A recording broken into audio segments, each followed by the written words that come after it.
I am surprised that you agreed to do it. Why are you sitting down with us today? I'm very tired of all of the lies. I've been hearing things and, and seeing things on the blogs, and, I'm just tired. What are the lies that you're hearing that disturb you most? Oh, my God. All of them. Got little girls trapped in the basement, helicopters over my house, trying to rescue someone that doesn't need rescuing because they're not in my house, handcuffing people, starving people. I have a harem, a cult. I don't even really know what a cult is, but I know I don't have one, Have you done anything that you regret? Have you done anything wrong? Lots of things wrong when it comes to women that I apologize, but I apologize in those relationships at the time I was in the relationships. Have you broken any laws when it comes to women? Absolutely not. The 6-part series interviewed 50 people, family members, your former tour manager, numerous women who all claim that you abused them. Yeah. Are you saying everybody in that documentary was not telling the truth about you? Everybody? If you really look at that documentary, which I'm sure you have, I have. Everybody said something bad about me. Nobody said nothing good. They was describing Lucifer. I'm not Lucifer. I'm a man. I make mistakes, but I'm not a devil, and by no means am I a monster. I'm going to name the names. Andrea Kelly, your ex-wife, Kitty Jones, Lisa Van Allen, Lisette Martinez, Geronda Pace, Faith Rogers, Asante McGee. You're saying everything they said in that documentary about you is not true. They are lying on me. Why would these women say the same thing about you, that you are controlling, that you are abusive, that you tell women when to eat, when to go to the bathroom, when they can sleep, where they can dress? Why would all these women tell these different stories about you if they were not true? And they don't know each other. That defies logic to me. Right. Until you hear the explanation. You can start a rumor on a guy like me or a celebrity just like that. All you have to do is push a button on your phone and say, so-and-so did this to me. R. Kelly did this to me. And if you get any traction from that, if you're able to write a book from that, if you're able to get a reality show, then any girl that I had a relationship in the past that it just didn't work out, she can come and say the same exact thing. Are you blaming this on social media? I'm talking about the power of social media. In 2008, R. Kelly was found not guilty on 14 counts of child pornography after prosecutors in Chicago failed to convince a jury that he was a man seen in a sex tape with a girl as young as 13. What do you want to say to your fans? Last month, Kelly was indicted again, this time charged with aggravated criminal sexual abuse of 4 women, including 3 who the charges say were minors at the time. Have you ever had sex with anyone under the age of 17? No. Never? No. I have to tell you, it's so hard to believe that based on all that we've read. I'm going to tell you something, Gayle. There's one thing. I'm going to tell you something. What the women said about you. What women said about me. So nobody's allowed to be mad at me and be scorned and lie on me. So they're lying on you. That's your explanation. They're lying on you. Absolutely. Absolutely. Absolutely. You feel that people have maligned your character? I have been assassinated. I have been buried alive. But I'm alive. So I think the point you're making is, and correct me if I'm wrong, that you have never held anybody against their will. I don't need to. Why would I? Well, How stupid would it be for R. Kelly, with all I've been through in my way, way past, to hold somebody, let alone 4, 5, 6, 50, you said.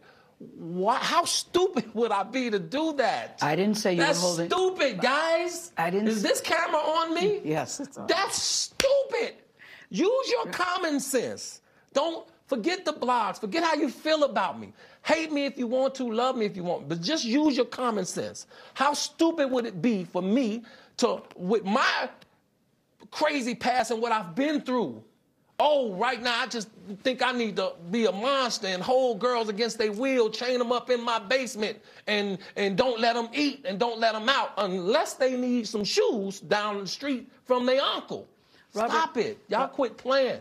Quit playing. Robert. I didn't do this stuff. This is not me, y'all. I'm fighting for my life. Y'all killing me with this. I gave y'all 30 years of my career. Robert. 30 years of my career. Y'all trying to kill me.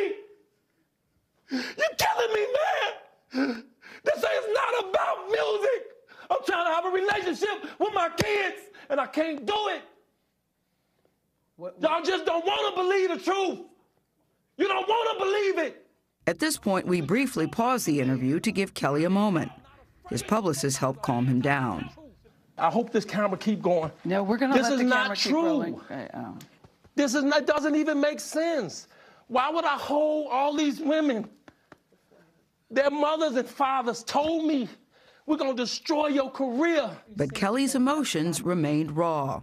It's real girls out there missing. It's real young girls out there being abducted, being raped, okay? They really are on chains. They really do have chains on their wrists, and they can't get out. Robert, and they're ending up buried in debt. Robert, we have to have a conversation. Really, I don't want you just ranting at the camera. I came here for them to hear me talk. But I need help. What kind of help? This is the kind of help I need. Yes, what kind of help? I need somebody to help me not have a big heart, because my heart is so big. People betray me, and I keep forgiving them. You sound like you're playing the victim here. You sound like R. Kelly, you do. When I listen to you, it does sound like you're playing the victim I'm just telling the truth. And the reason I'm emotional, Robert, and I apologize for that, is because this is the first time I was able to say speak. something. Yeah. I've said nothing. Gayle, you remained tough and calm throughout that? Well, I mean, it wouldn't do any good if we both got hysterical, yeah. Or if we both got very emotional. And you could see, he felt that in his mind everybody's lying. I said, but there's so many people who are telling the same story. And he kept going back. I said, but the women don't know each other. And he said, how do you know they don't know each other? On social media, you're connected. He thinks everybody's trying to do a book deal or they're trying to do a movie, and that really people are conspiring against him. I have to say, I've never seen anything like that. I don't know how that went on for over an hour and a half. What was he like before the interview? Because you didn't really know him that well. No, I don't. I mean, in fairness, he didn't rant for the whole hour and a half, but he got very emotional several times. I met him maybe beyond 5 years ago at a party where you just say, hi, how are you? You know, it's not the time to say, remember we met 5 years ago? I hate it when people do that. So I did ask, can we have a conversation before the interview got started? I wanted to say, we're going to give you a platform to say whatever you want to say. It's no secret that he lives at Trump Tower in Chicago. So we went to his apartment there, and we had a conversation. And you walk into his apartment, there's a big welcome home. There's a Christmas tree that he keeps up all year long since his mother died back in 1993. He's very close to his mother, misses her very much because it was her favorite holiday. So he keeps a Christmas tree up all year long. It was like 90 degrees in there because he was resting his voice. He said he was going to be singing later. But what he is accused of is dastardly. Exactly. Raping young girls repeatedly over decades. And I think what you did, Gayle, was allow him to tell his story and to see, though, his behavior, his temperament, is, I think, what is probably what is most revealing of this interview as well. The pounding of the fist, the getting up. I was worried about you. I was actually worried about you when I saw the pictures. Well, it's funny. Favorite son, favorite daughter, and Oprah all called me and said, were you afraid? Did you think he was going to hit you? I actually never thought that. I think that I thought I might get accidentally clobbered, but I didn't think that he would deliberately try to hurt me. I never felt in danger talking to him. I just felt that he had a lot of emotion. He wanted to release it.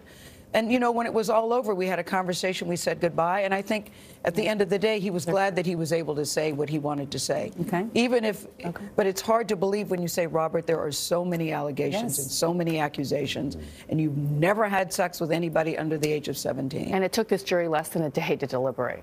Yes, exactly right. There's more coming, right? And he says more will come out on his side of the story, too. And we have more this yes, we do. Right? In our next half hour, Kelly talks about the 2 women who live with him and the allegations that he controls their lives, allegations that both women deny. We talked to them, too. We'll share that a little bit later on this week. That's ahead only on CBS This Morning.